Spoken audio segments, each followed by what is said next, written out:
If he'd only gotten his sightseeing done by himself, Tom thought, if only he hadn't been in such a hurry and so greedy, if he only hadn't misjudged the relationship between Dickie and Marge so stupidly, or had simply waited for them to separate of their own volition, then none of this would have happened, and he could have lived with Dickie for the rest of his life, traveled and lived and enjoyed living for the rest of his life, if only he hadn't put on Dickie's clothes that day. I understand, Tommy boy, I really do, Peter said, patting his shoulder. Tom looked up at him through distorting tears. He was imagining traveling with Dickie on some liner back to America for Christmas holiday, imagining being on good terms with Dickie's parents, as if he and Dickie had been brothers.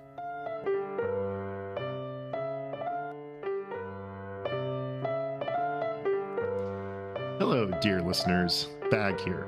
And what you're about to hear is mine and Jesse's conversation, a repost of episode 4 of Upper Middlebrow, when we talked about the second half of Patricia Highsmith's 1955 novel, The Talented Mr. Ripley. Jesse and I are both kind of obsessed with Ripley as a character, and also in the way that he seems to really have a hold on the American imagination, as evidenced by the fact that Netflix just released its miniseries, Ripley, starring Anthony Scott, who, as Jesse pointed out last time, was marvelously creepy as Moriarty in the BBC series Sherlock. But my favorite role of his was as the hot priest from Phoebe Waller-Bridge's Fleabag, in which he absolutely played this amazingly understated character that I think Scott really does an absolutely amazing job of. Ripley is still ongoing, and Jesse and I are watching our way through it, and it may even become a Upper Middlebrow episode in the next few weeks and months. But we wanted to bring it back up because we think that Ripley is once again having a moment here in the American zeitgeist, and we wanted to talk about it. This episode is from pretty early on in our process, and we have a few audio issues in this particular episode that was mostly due to me being a novice in the recording world. Please forgive some of the echoes and the sounds that you're going to hear today. And we have cut out the ramble during this repost, but if you want to go and hear Jesse and I compare our 1960s and 1980s food processors in a non-visual medium, then by all means, head on back to episode 4 of the Upper Middlebrow feed and go and have a listen. And then, without further ado, here is our conversation about the second half of Patricia Highsmith's 1955 novel, The Talented Mr. Ripley. Thanks for listening, everybody. Okay, here we are. We are doing the second half of The Talented Mr. Ripley by the masterful Patricia Highsmith. And as we do every night when we have this show, we are going to stumble through a second half recap of this book. I think you had to go first last time. I'm not going to look at my notes. I know that you don't look at your notes for this. So I'll kind of get things going. Although if there ever was a plot where you might want notes, this might be it. Yeah, I had to take some notes this morning, mostly to back up what I'm going to try to say during the episode today. Sure.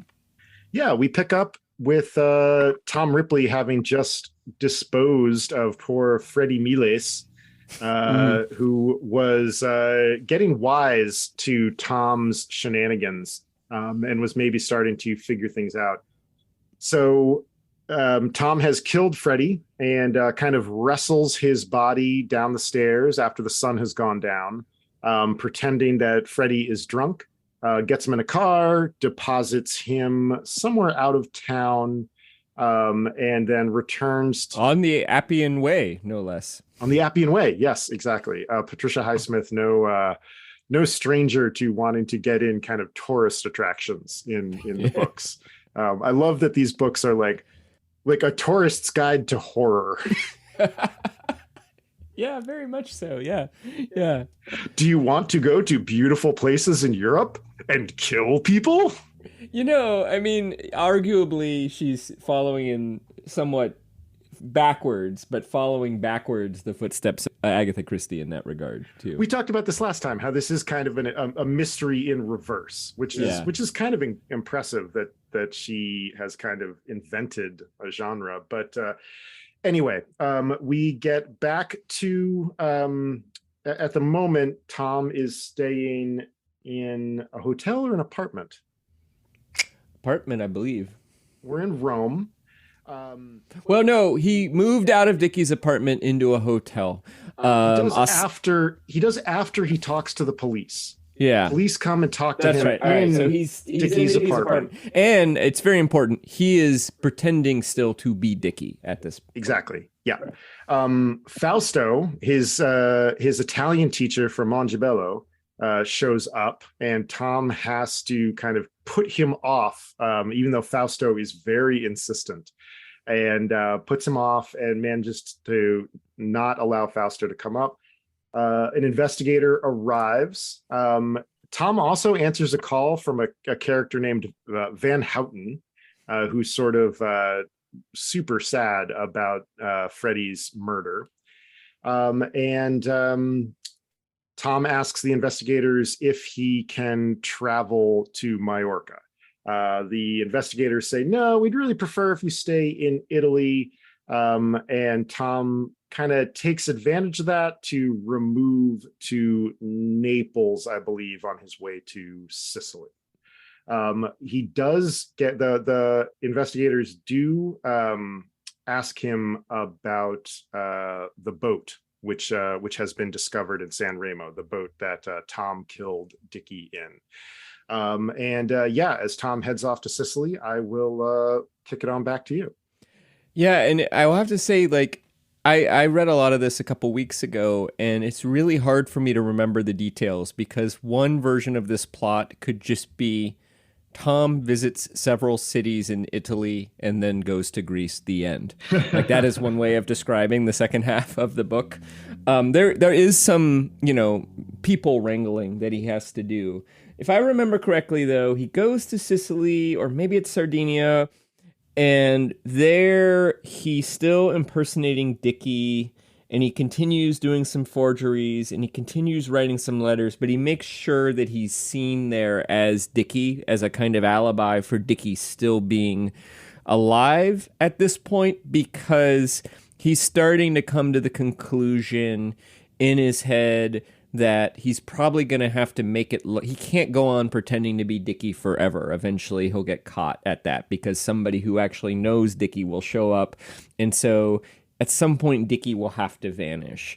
So he kind of makes sure he's seen there and writes some letters and things like that to establish that Dickie was in Sicily. I think it was Sicily.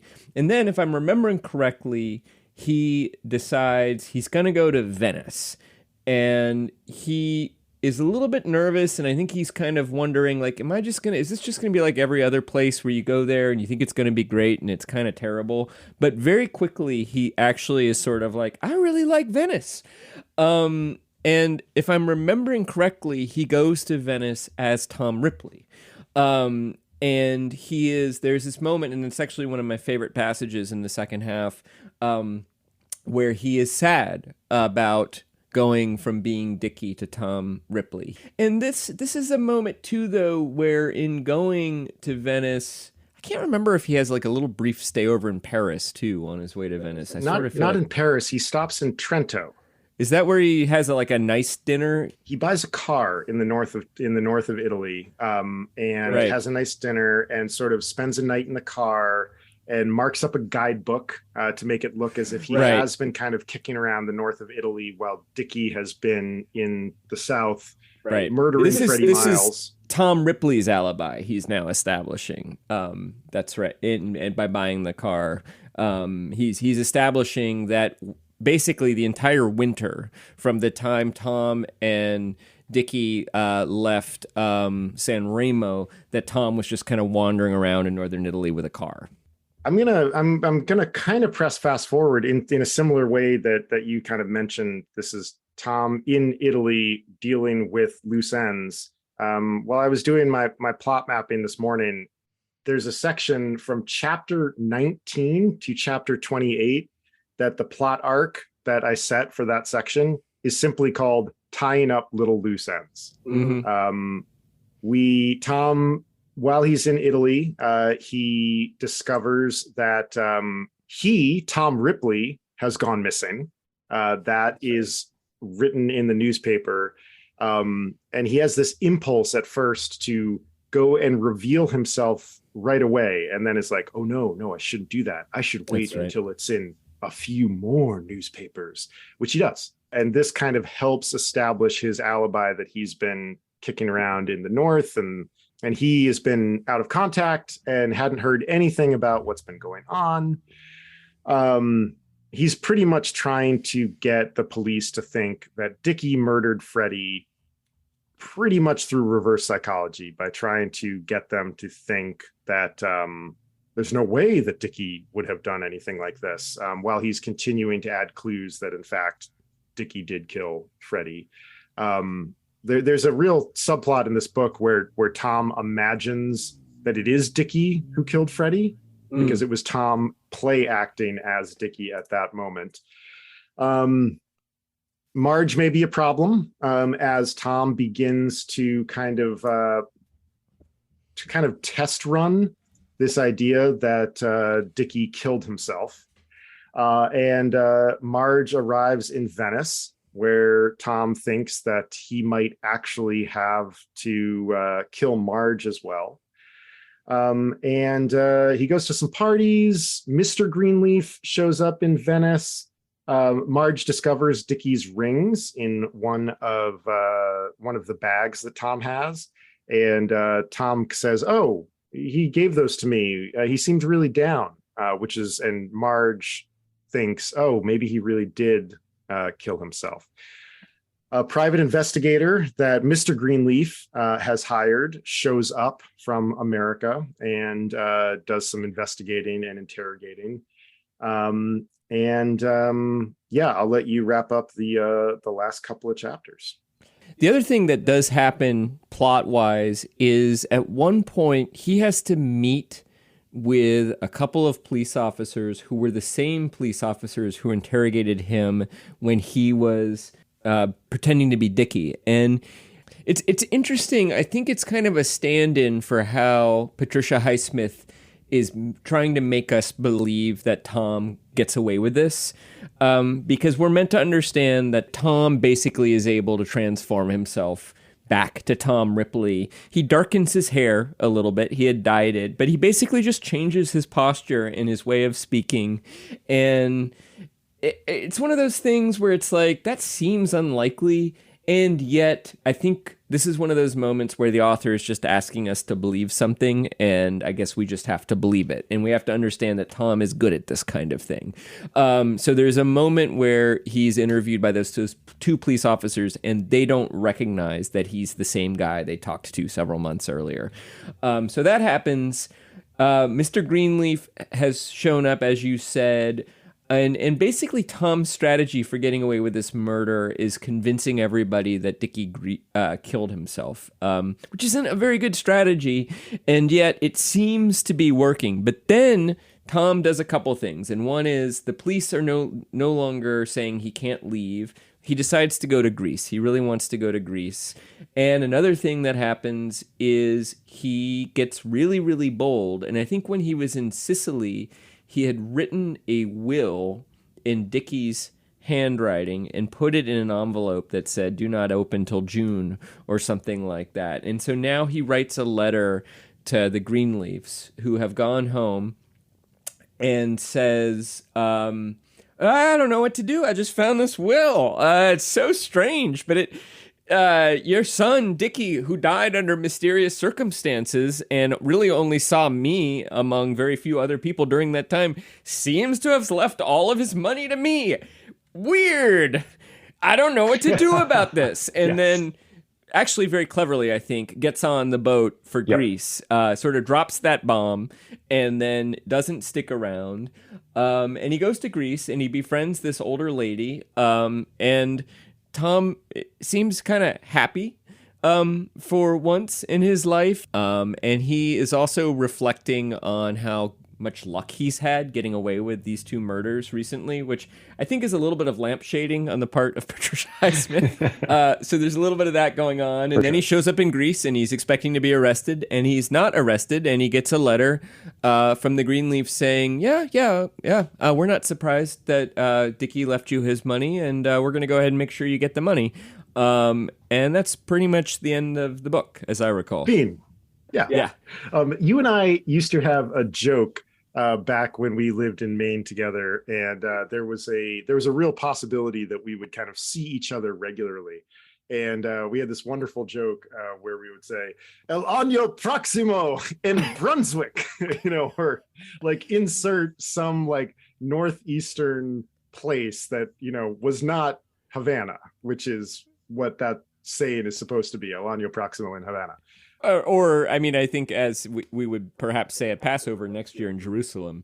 And my joke subtitle about this book is El Año Próximo en Greece. Because God damn it, if Greece is not this like white whale for Tom, that there's this like all through the book, there has been this like, Greece. Maybe we're going to finally get to Greece. Well, remember, Dickie wanted to go there too and buy a house there. That's true. That is a very good point. That's probably where I'd forgotten that, but I think that is where that is coming from. But you've got an observation here about Henry James's novel, The Ambassadors. Actually, you referred to this novel as a kind of mystery novel in reverse last time. And you said part of what you think some of the weaknesses are is that it's not necessarily a very good mystery novel in reverse because the suspense around whether or not Tom is going to get away with it, which is what the second half of the book about, is actually not very suspenseful. And I think I probably mostly agree with that too. Although I will point out the novel that made Patricia Highsmith famous, which had been published just a year or two before this one, was Strangers on a Train, where a somewhat sympathetic character commits a murder, seems like he's going to get away with it for the entire second half of the book, and then does not. And so perhaps Patricia Highsmith was leaning in the expectations set by that novel a little bit too. Maybe that would be a little bit more suspenseful. But my observation about The Ambassadors is I actually really think that one way of looking at this novel is it is sort of a coming-of-age novel, not unlike something like Great Expectations or Oliver Twist or The Goldfinch or even The Ambassadors. And really, if you look at the plot of The Ambassadors, I haven't actually read The Ambassadors. I don't know. Have you read it? I've not read it. I definitely went and did like a pretty thorough kind of like plot investigation, and I was like, oh wow, this is very similar. Me too. And if it's so basically in The Ambassadors, a man is sent to Europe to try to bring a wayward son back by a wealthy woman. In this case, the man is actually engaged to this woman, and he's quite a bit older. I think he's in his 50s. But when he gets to Europe, he's maybe intending to try to do that, but he actually finds that he rather likes Europe, and he rather likes the young man's life there, and he gets brought into that person's social scene and really sort of discovers more about who he is and how he wants to live. And is given the opportunity to kind of climb the social ladder while there. So it's really the same novel in that sense. Although it's also really not, because there's no murder in The Ambassadors. And also, interestingly, though, I think it's interesting that both novels start in a very similar way in that they also... In both novels, the plans actually go awry in interesting ways, which is, I think, what give both novels their juice and their interest. But I do think you can see this novel plot-wise, and maybe it's a little bit more interesting if you're trying to see this novel's virtues. If you think of the second half as Tom becoming more comfortable with Tom, I think that's actually the most interesting part of the second half of the book, and that is sort of part of what happens. And it's tragic because the way he becomes more comfortable is by murdering somebody, impersonating him, and stealing his wealth. but it's also, there's something triumphant about that too, and it reminds me a little bit of that short story. It's the Russian Chekhov's short story. I think, is it Chekhov? It's about the woman who is like riding the spring roads in the cart. Yeah, it reminds me a little bit of that. I think it's Chekhov too, right? And basically, not much happens except for at the very end, she has this moment where suddenly she becomes a little bit more comfortable with who she is, and it's believable in that moment. And then it's gone. It's horrible.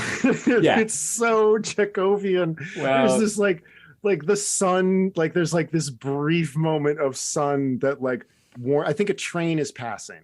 Like the train is passing and she sees a woman who looks like her mother, and the sun has lit her up beautifully. And she suddenly remembers being on the train station 20 years ago in Moscow when she was a beautiful young woman.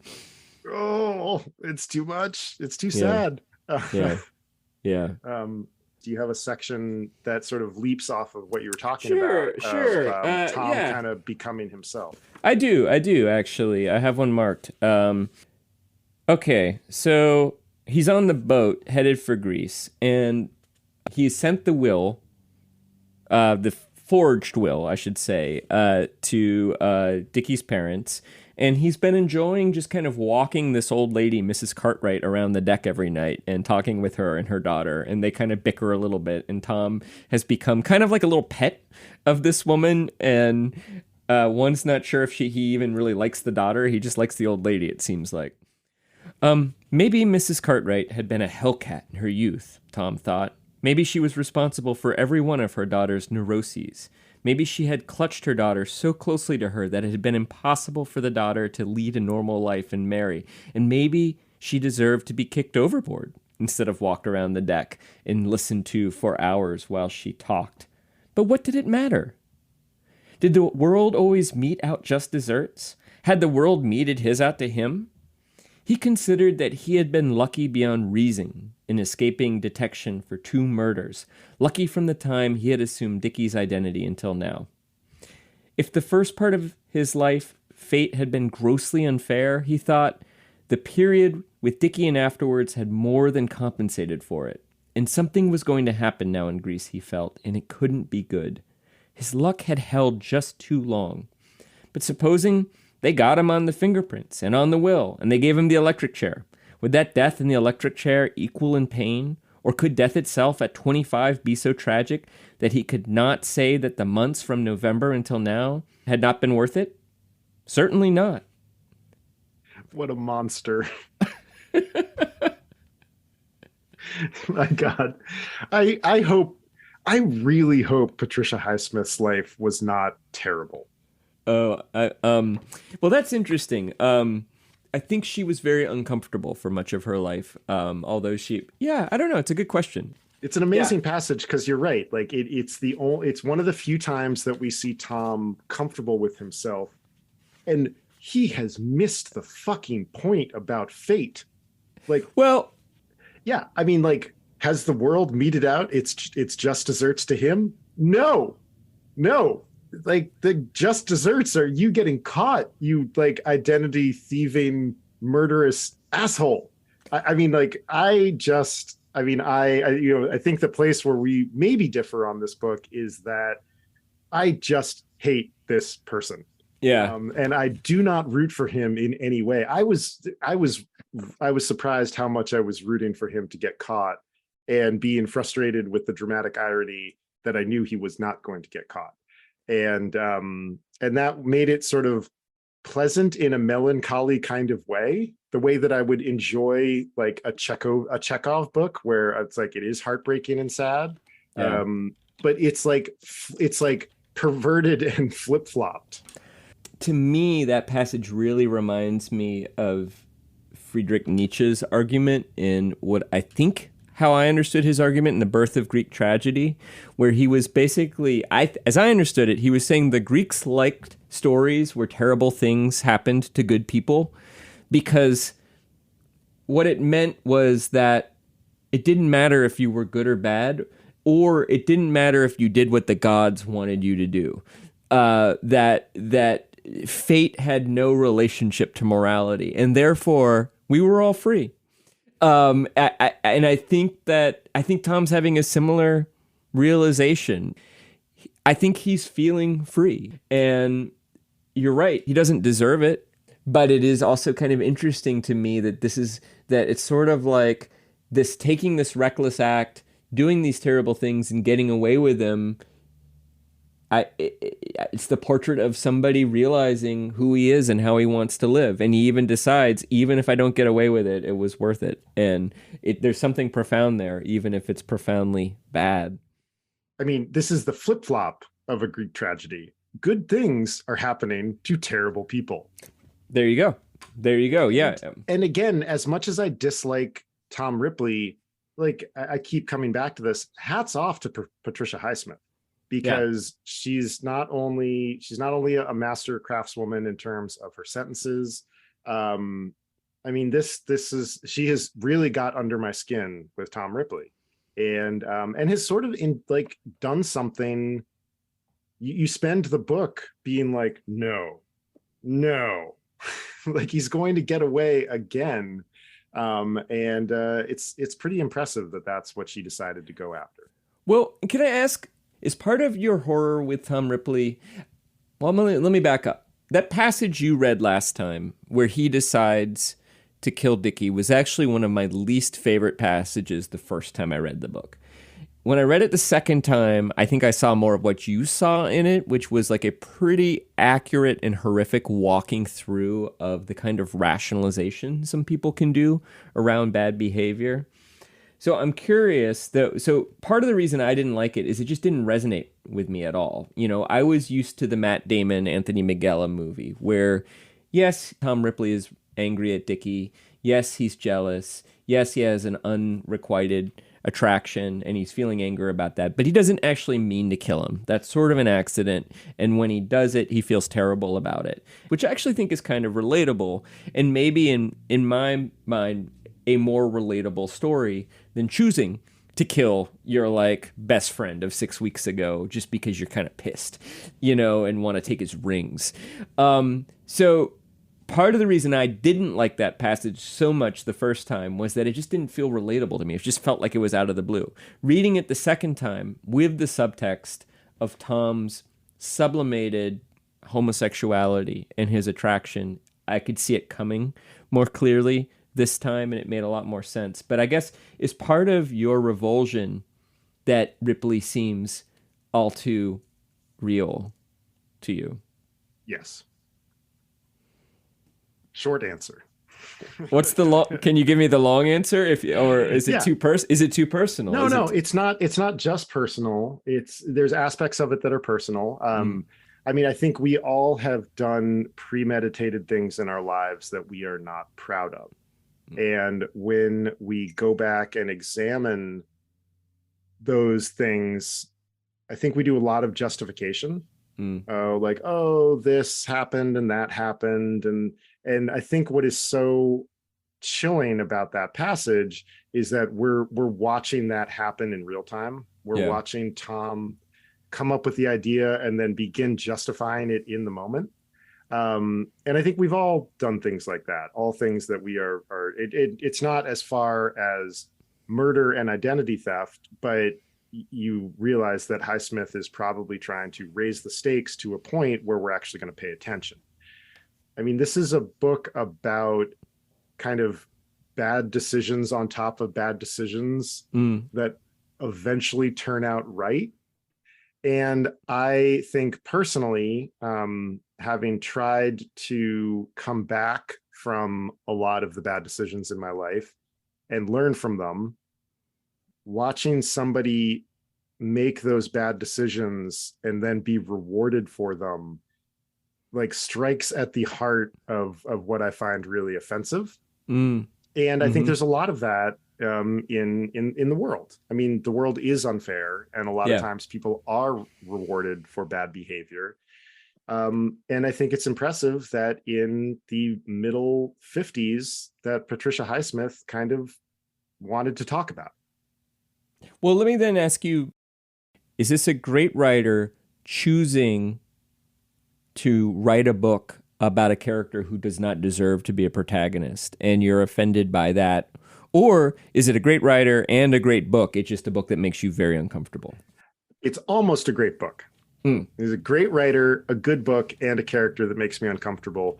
The reason it's not a great book is the plot and narrative structure of the second half. And what could be done then? I mean, what if it was, is it simply a matter of there's all sorts of plotting things you could do to put him in more jeopardy and make it seem like he's going to get caught more. Like he could, and in fact, the Minghella movie does that, right? Like puts him in contact with people who think, he's in a situation where there's somebody over there who knows him as Tom Ripley, and there's someone over there who thinks he's Dickie Greenleaf, and he has to deal with that.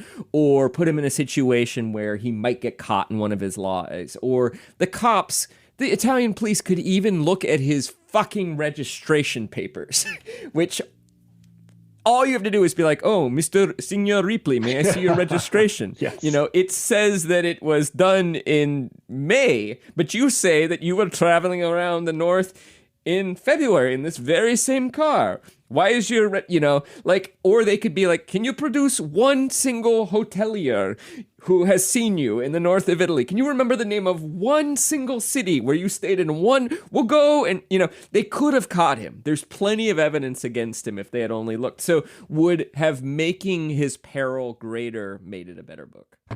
Yes.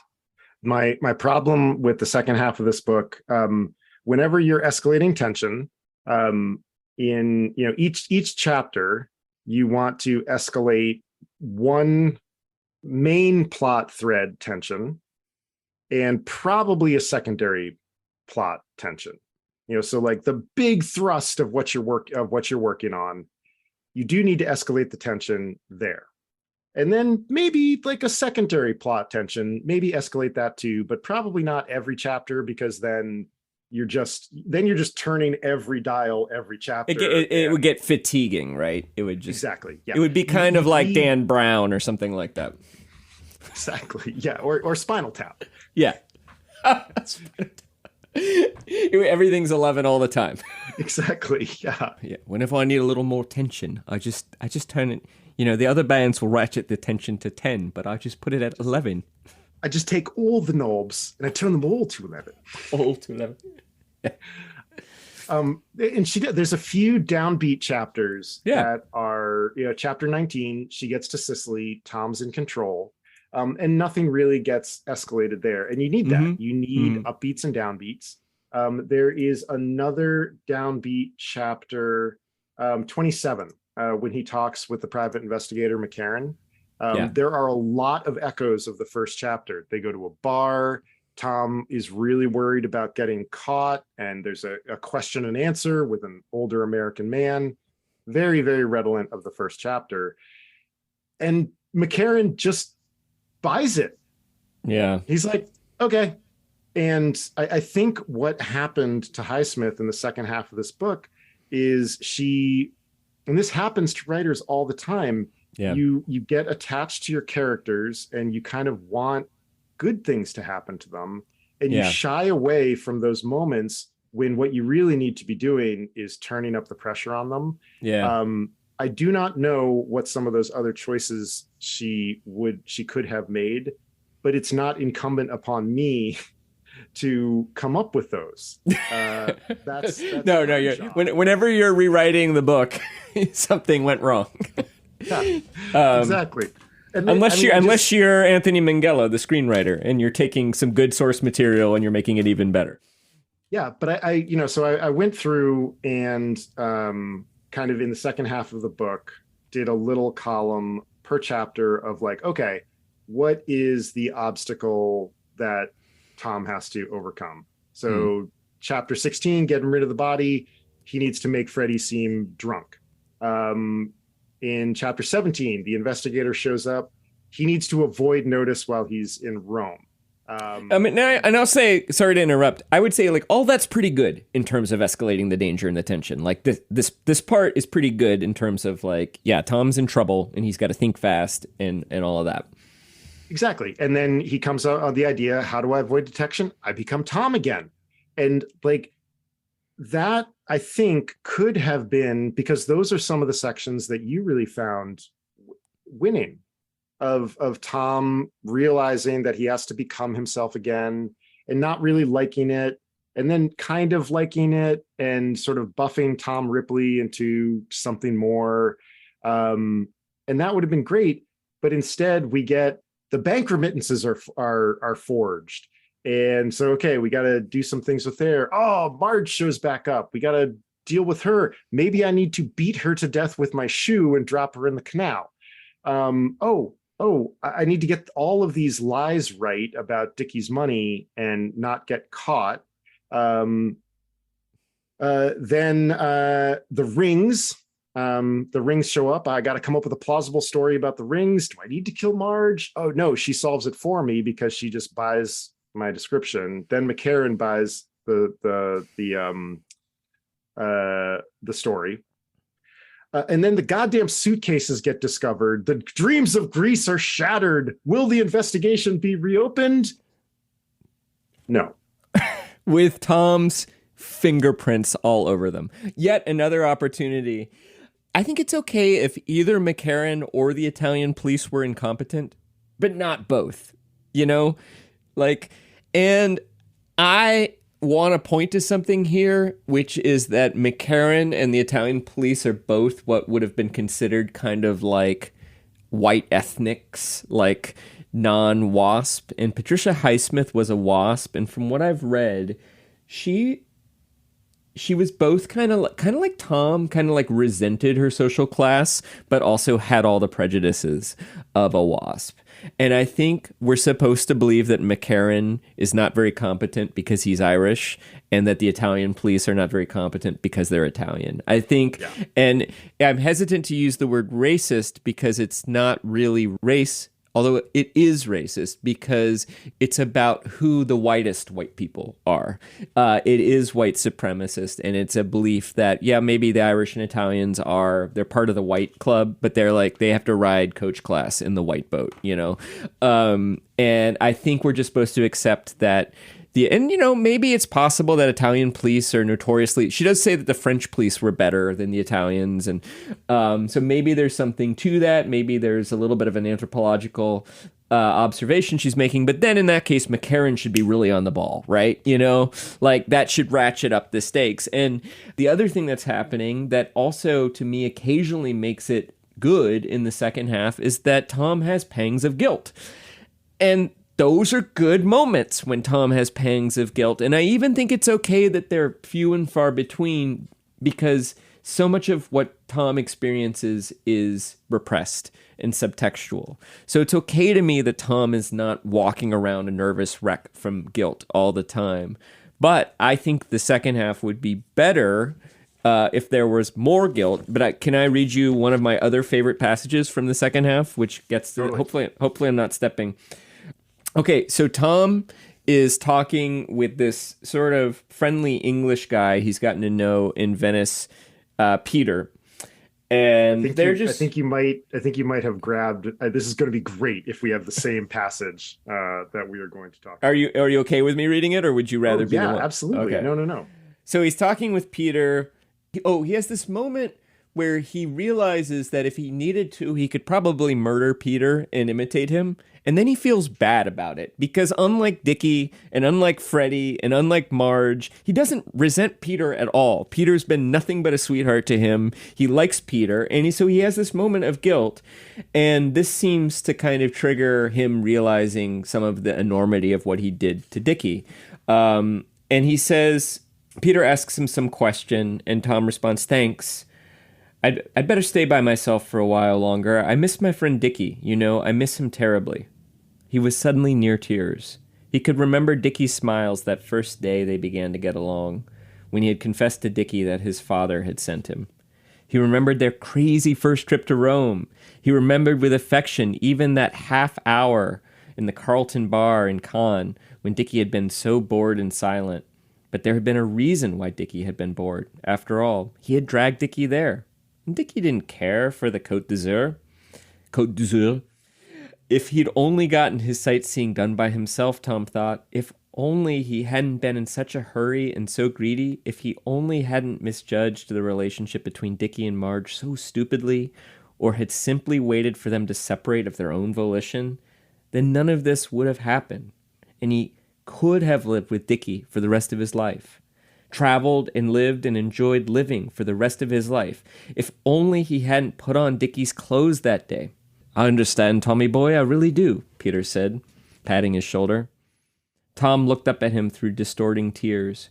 He was imagining traveling with Dickie on some liner back to America for Christmas holiday, imagining being on good terms with Dickie's parents, as if he and Dickie had been brothers.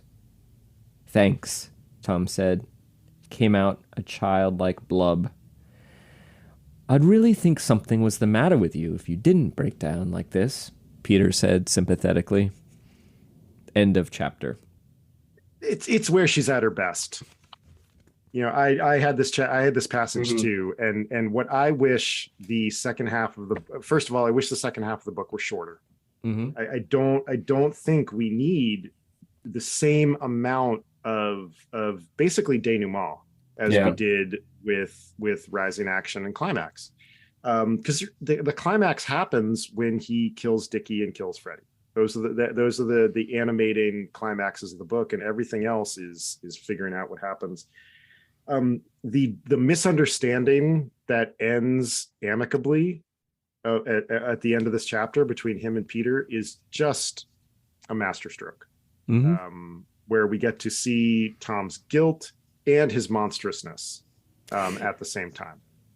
Right, because he's using his guilt and recasting it as mourning and absorbing sympathy for that. He's also, I think we're meant to understand he really is profoundly sad in that moment. He is regretful of what he did. It's the first time he expresses any regret for it. He acknowledges it was kind of his fault, at least in the sense that he was like, he never says, if only I hadn't decided to kill Dickie, but he does say, if only we hadn't been on that terrible trip. And then the other thing that just punches me in the stomach really hard about that section is he imagines living the rest of his life with Dickie, but he still can't admit to himself his attraction. So he's just like brothers. You know, Patricia Highsmith was a lesbian. She's very well acquainted with same-sex attraction. I think we're meant to understand that he is attracted and in love with Dickie, and he still can't admit that. And so even in his fantasy life in which he hadn't murdered Dickie, they would just be like brothers traveling around. Yeah, I think this book is really about control. And we talked about that last time, the section that he loses control of the boat. And what you're talking about is his unraveling control of his attraction, trying to keep it, under control. And the passage I wanted to read was his dream. This is on in my edition, page 156. It's the end of chapter 17. Okay. The scene dissolved in swirling yellow grayness, the color of the sand in Montebello. Tom saw Dickie smiling at him, dressed in the corduroy suit that he had worn in San Remo. The suit was soaking wet, the tie a dripping string. Dickie bent over him, shaking him. I swam, he said. Tom, wake up. I'm all right. I swam. I'm alive. Tom squirmed away from his touch. He heard Dickie laugh at him. Dickie's happy, deep laugh. Tom! The timbre of the voice was deeper, richer, better than Tom had ever been able to make it in his imitations. Tom pushed himself up. His body felt leaden and slow, as if he was trying to raise himself out of deep water. I swam, Dickie's voice shouted, ringing and ringing in Tom's ears as if he had been through a long tunnel.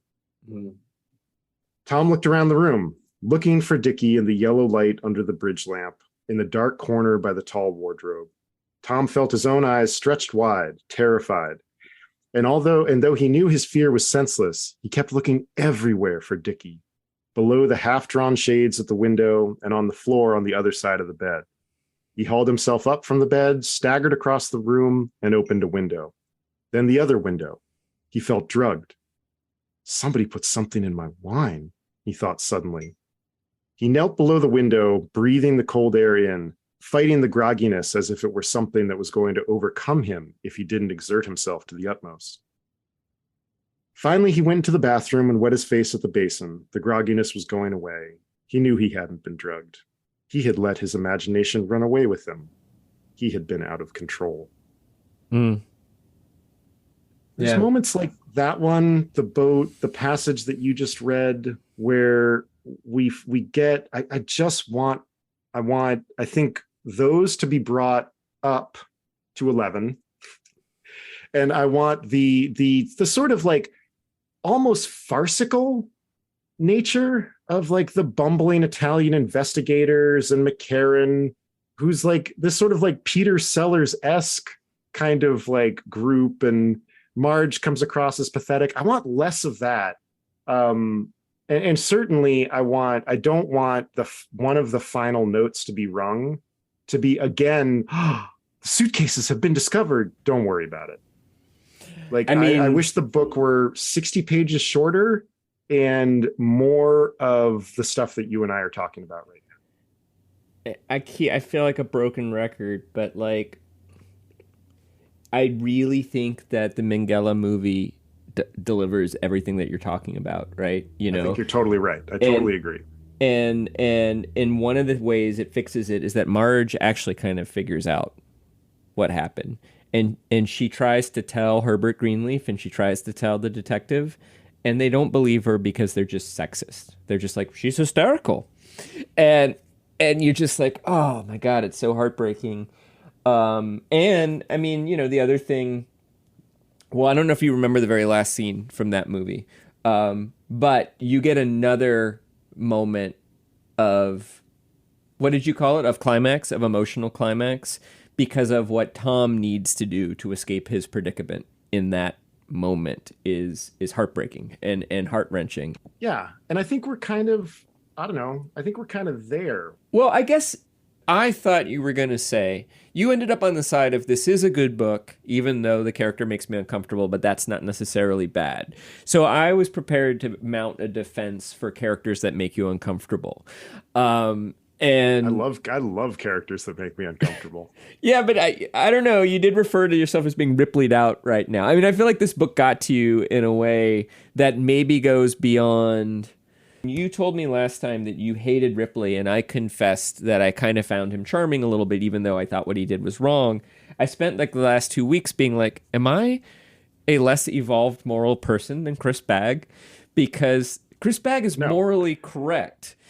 And I am morally incorrect here. Like clearly, and so I was thinking about that. And I guess, I think there's two things going on. And one is that I guess I do feel fairly comfortable with my instinctual morality. I do hurt people, but usually it's by accident because I'm clumsy and miss subtexts and things like that, or I'm too much of a coward to say directly what I really think, so I allow people to go on thinking the wrong thing for too long in a way that is certainly bad, but not at all malicious. I don't think I'm a malicious person, and I'm comfortable in that. And so maybe part of it is that there is something fun and seductive about being able to deal with the people in your life who bother you and confine you and restrict you and limit your autonomy in a way that breaks the normal social rules. There's a power in that, and it can be fun to imagine yourself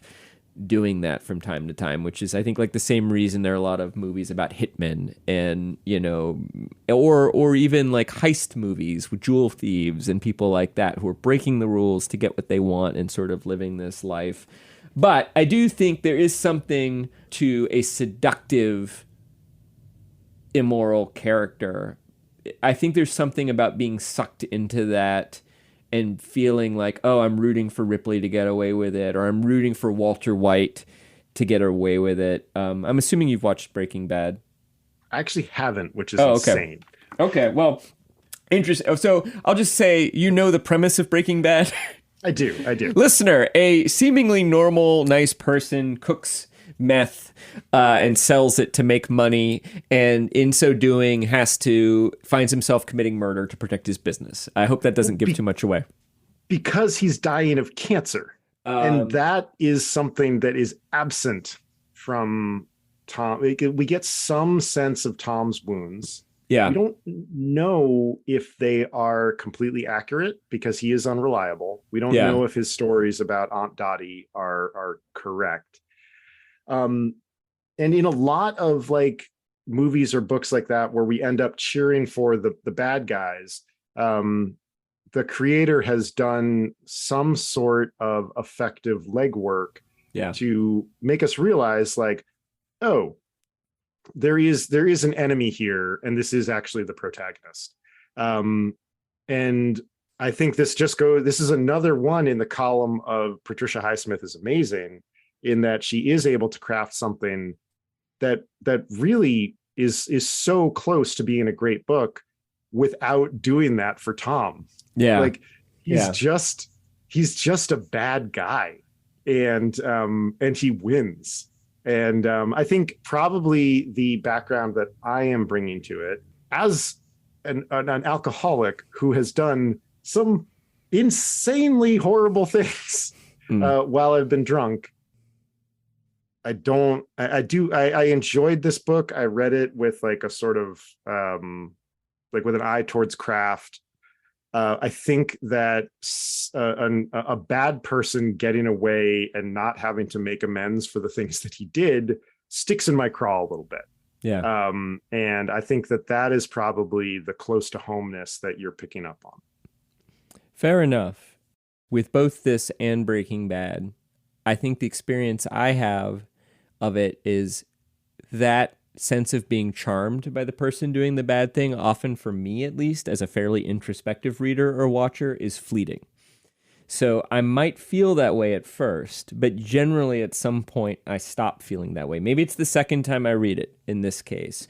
Or with Breaking Bad, that series, I don't want to spoil it too much for you, but the main character has this thing that he often says to justify the things that he's doing, which is, everything I'm doing it for my family. Which one senses he believes at first, but there's enough evidence that that's not entirely true, and that he actually enjoys what he's doing, and he enjoys the power that you feel. And without, again, spoiling, the murders that he does, some of them he seems to be doing, killing bad people for self-defense, but then you get the backstory of some of those people, and you realize that they're doing the things they're doing to protect their business much the same way that he's doing them. And at a certain point, what that makes you start thinking about is maybe actually most criminals are doing things for understandable and relatable reasons out of desperation. And what does that say about me as somebody who doesn't do those things and is judgy about those people? Maybe it just means I haven't been put in that kind of desperate circumstance. Maybe that means, as I've gotten to know our criminal justice system a little bit better in the last few years, that the sense that some people have of contentment that, certain people are in jail for 30 or 40 years or prison, maybe we ought to be thinking about that a little bit, and whether those punishments we're doling out are actually addressing the circumstances that lead to crime and violence. And I think all of that is what good books should be making us think about, right? Like, these are all good things for art to take us to. And I'm glad Highsmith took me on this ride. I just think that she could have cut a little bit more and actually would have deepened the interest of the book. That's where I kind of end on it. So do you want to go to trivia? Sure. Why don't you do yours first? Okay. We talked a little bit about The Ambassadors by Henry James, and you said that you had dove into the plot, so you should be able to get this one. It's an Ambassadors question. The question is, Tom Ripley is able to ascend in the social ladder in class. He comes into money through essentially murder and forgery and deception. What is the means that the main character, whose name is Louis Stetler, intends to use to also climb the social ladder in The Ambassadors? I think it's marriage. Yes. Yeah. And what's interesting, and I kind of want to read this novel now, is that it's his fiance who is wealthy who sends him to Europe. And then while he's there enjoying himself, the guy, his fiance's daughter, who he's supposed to bring back, sets him up with a wealthy European woman who he might marry to also. So it's not only is that his strategy, it's his only strategy. It's the only strategy he seems to have available to him. I love that is such a Henry James name, Louis Stetler. You know, as the names in this book are top drawer. I can't they just yeah, I mean they're Gatsby-esque. And I think this book does owe a debt to the Great Gatsby. Oh, for sure. Yeah. Yeah. Okay, my trivia for you. The book ends with a piece of dialogue, like any good piece of writing should end with a piece of dialogue. To a hotel, please, Tom said. Il meglio albergo. Il meglio. Il meglio. Did you look up? Do you know what that means? Well, albergo is a word I know from cognates that basically means a inn or a hotel. Will you read it to me one more time? To a hotel, please, Tom said. Il meglio albergo. Il meglio. Il meglio. Il meglio is two words, right? I-L meglio? Yep, I-L space M-E-G-L-I-O. Oh, man. I'm going to try. I didn't look it up. I'm going to try to puzzle it out, but I don't know if I'm going to be able to get it. I'm tempted to say it means something like the nearest, which would sort of make sense in this case because Tom doesn't care. But the fact that the porter is yelling it, to me, suggests it's sort of like an infamous hotel. Meglio. What is that? Meglio. For some reason, the word that's coming to mind is mirage. But that would fit for this book. That would be perfect if he was saying like take me to the Mirage Hotel, which would be a little a little on too the nose. Yeah, a little too on the nose. It means the best. Oh. He basically says to a hotel, please. Tom said, the best hotel, the best. Yeah. I just think it's another masterstroke. Well, he's euphoric because he got away with it and he got the money and he's wallowing in his luck and fortune. And what he wants is the best of things. Like that is what Tom is motivated by. And she lands the plane with a slightly shaky and a little repetitive second half in a really wonderful way. And oh my God, those sections with Mrs. Cartwright on the boat to Greece, I also adore. I loved those. Maybe she should be pushed over the edge. I was like, what? Now, are there any characters in this book who Tom does not at least briefly consider murdering? It's just, I mean, like, yes, I find him distasteful, but moments like that, the sort of gleeful moments where and then he sort of tosses them away, which means there is a shred of humanity left. So I think that brings us to the end of what we have going for our episode on the talented Mr. Ripley. Thanks for listening, everyone out there.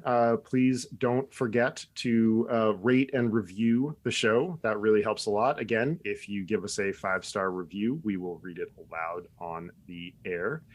You can get in contact with us at jpd@uppermiddlebrow.com and Bagg, Bagg, at uppermiddlebrow.com. And you can visit us on the web at uppermiddlebrow.com. Nailed it.